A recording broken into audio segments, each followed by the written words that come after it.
Those who are led by the Spirit are the sons of God. Wale wanaoongozwa na Roho Mtakatifu ni wana wa Mungu, kwa kuwa hamkupokea tena roho ya utumwa iletayo hofu, bali mlipokea roho ya kufanywa wana, ambao kwa hiyo twalia Aba, yaani Baba.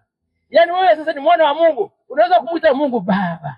Ndio maana Yesu akasema mtakapoomba, ombeni hivi: Baba yetu uliye mbinguni, jina lako litukuzwe. Unamuita Baba kwa neema tu. Wana wa Mungu wote tumepewa ile neema. Nimewambia tumeitwa wana baada ya kupokea Yesu, tukapewa ubatizo wa moto, tumeitwa wana. Nimewambia neema ambayo unatembea nayo au inafanya kazi kwako ni tofauti kutegemea na jinsi wewe ulipopokea ule wana. Yeye anasema likitajwa jina la Yesu kila goti litapigwa. Kama wewe una nguvu ya mwana wa Mungu, ukitaja jina la Yesu lazima ardhi itetemeke. Nakwambia ukweli, malaika wote wanasujudia, wako tayari kutenda kazi. Kwa hiyo wana wenye nguvu nimeshawaambia wana namna gani? Wale ambao wao katika neno, katika maombi, wana nguvu ya Roho Mtakatifu na wanatunza wito wao kwa namna gani?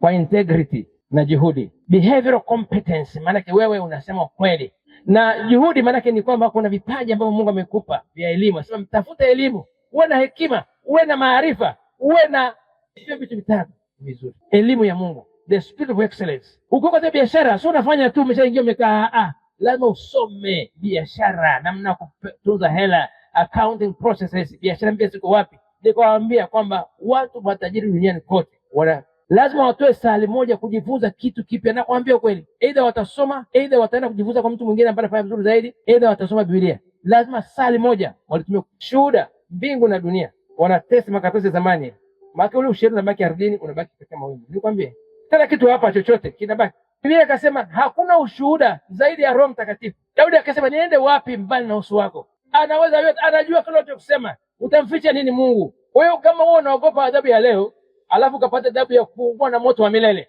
mwambie ni balaa, ni balaa. Usiseme uongo, Mungu hapendi. Umefanya mtu mwingine akaadhibiwa kwa sababu yako. Uweze kuwa son of God. Nitashinda haya majaribu, nitashinda haya majaribu, si kwa nguvu zangu, si kwa nguvu zangu, bali kwa neema, bali kwa neema. Sema Roho Mtakatifu, Roho Mtakatifu, unitie nguvu, unitie nguvu ya kushinda, ya kushinda kila majaribu, kila majaribu. Roho yangu iradi, roho yangu iradi, lakini mwili wangu ni dhaifu, ni dhaifu. Baba uniongoze, Baba uniongoze, nishinde ya majaribu, nishinde ya majaribu. Sema amina. Amen. Sasa ukishajaribiwa, ukishinda, inakuja hatua nyingine. Kujaribiwa inaitwa hios. Sema hios. Hios. Jaribu hilo. Hiyo jaribu. Sema hios. Hios. Sema hios. Hios. Ni level ya majaribio. Son with power. Son ambaye ametoka kwenye kufundishwa, idol, anajaribiwa. Lakini vile anasema katika kitabu cha James 1:1-3 anasema ujitie nguvu. Majaribu huja ili ya kudhihirishe. Majaribu huja ili kukuandalia baraka. Silva lazima iwe kwenye moto iunguzwe iwe silva. Dhahabu lazima ichimbwe, ishughuliwe, ichomwe iwe dhahabu. Hata sisi kama wanadamu, imani yetu lazima ijaribiwe ili iwe imara kuliko dhahabu. Haleluya, somebody.